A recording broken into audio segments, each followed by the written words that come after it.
If you're about to buy the new iPhone 17e, there's general complaint about Apple which people should be knowing. You just have to complain to Apple. If you start complaining to Apple, Apple would fix it.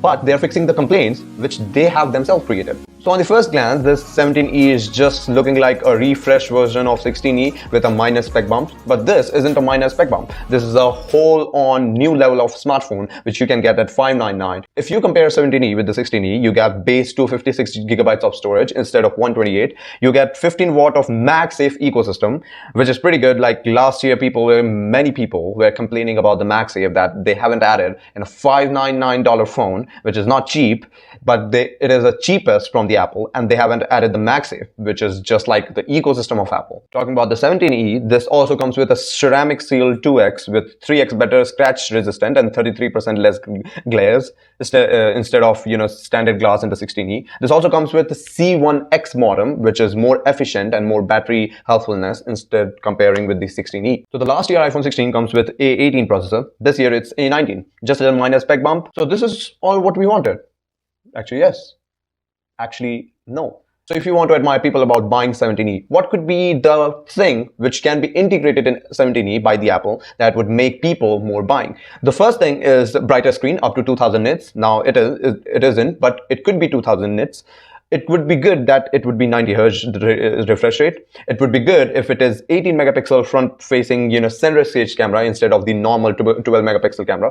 It would be good that it would be added 12 megapixel true depth ultra wide dedicated camera, not with that main camera and that you're integrating it with software. It would be good that it would have dynamic island instead of that notch, which covers much more screen, even that screen is less than the baseline iPhone. So this is what the inspired version of the 17e would look like. But what you will say? You'll say that, okay, if Apple would be making this whole thing added in that $599 phone, then what would be happening to the baseline iPhone 17? There won't be any comparison between them because this is $599, that is $800. So how you can compare that $600 and $800, both having the same feature? How Apple would sell the baseline feature? But the problem is, there's an assumption that if Apple would make this, that would hamper the sale. But the second provision is that they are not doing this because at that price point, these all things are not possible. Is it like that? If you are right, look at the Apple. Apple had done all those silly mistakes like 60 Hz refresh rate, 12 megapixel front facing and all those, including the notch. Then they cannot upgrade it to 90 Hz or more to 120 Hz because that would be a price ladder. But the thing is, at that same price point, Google Pixel comes with 3000 nits brightness, 120 Hz refresh rate, dedicated ultra-wide camera, faster charging and a massive 5100 ampere battery. This all things comes in the new Google Pixel, which is Google Pixel 10a. And if you compare that Google Pixel 10a, which is the same phone as 9a, video coming soon, then you got the last year phone of Google Pixel comparing the 17e has lower things but the same price line. So if Apple cannot make those things, they could, because money-wise, that's a perfect standard phone that you could make at that price point and sell to the normal public. And I have not demanded all the things that Google Pixel have been coming. People will start buying the 17e at the massive amount because that would be the perfect value for buck for them. So what's the catch? So Apple have been trying harder and harder to sell their Pro Max model. So if they added up all those things of the baseline iPhone, then there will be a huge gap between the 17e and the Pro Maxes. So they won't be able to sell the Pro Maxes because people will find the baseline, more abbreviated to their amount of buck comparing to that Pro Max model, because there is a huge gap, almost twice, $600 and $1,300. There's a huge gap line. So Apple won't make it, but they could. And they don't want it to because that would affect their Pro Max's sale. So, okay, let's talk about, should you buy this thing, which is 17e, or you should go with the baseline iPhone? So you could buy the 17e if you are upgrading from an iPhone 11 or 12 or 13, because this has much more greater processor, much more intuitive cameras, much more good battery life comparing that, chip efficiency with those type of model.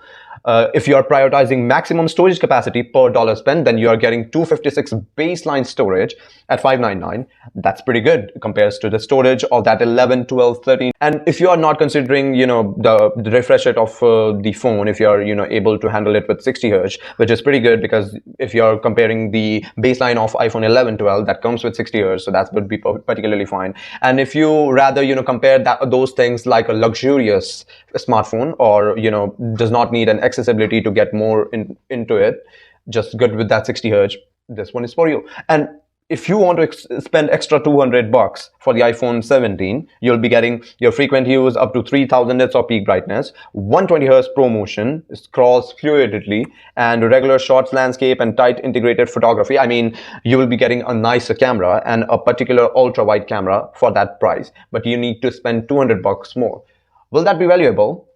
I don't know, because $200 adding, and then you get one more extra camera, 120 hertz, and good screen, not good, but brightness, comparing the brightness, you get good screen, and you get a little more battery life. So the final verdict is that if you're not someone who is about to buy the new iPhone every individual year, or you would like to get 3 to 4 years of time lapse, that I do not want to buy the 3-4 years timeline, just a normal phone now, then you could get the 17. That would be perfect for the upcoming timeline, including those cameras and all the software upgrades that would be getting.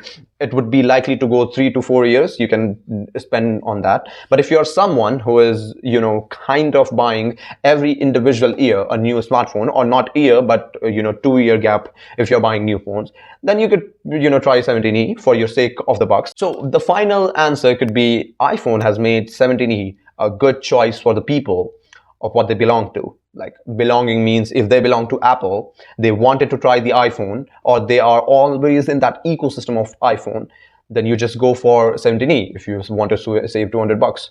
And if you're not someone who is not willing to spend more extra on the things which Apple makes and does not signifies, then you could go for Pixel. You could go for nothing. Comparing that phone to nothing, it's nothing. So you could go for nothing. You could go for some, OnePlus. That would be also great. That makes good phones, 7,000 mAh battery and all those. That would be good. But the pro-efficient people might stay in the ecosystem instead of trying a new phone. So until you try a new phone, till the time, keep upgrading.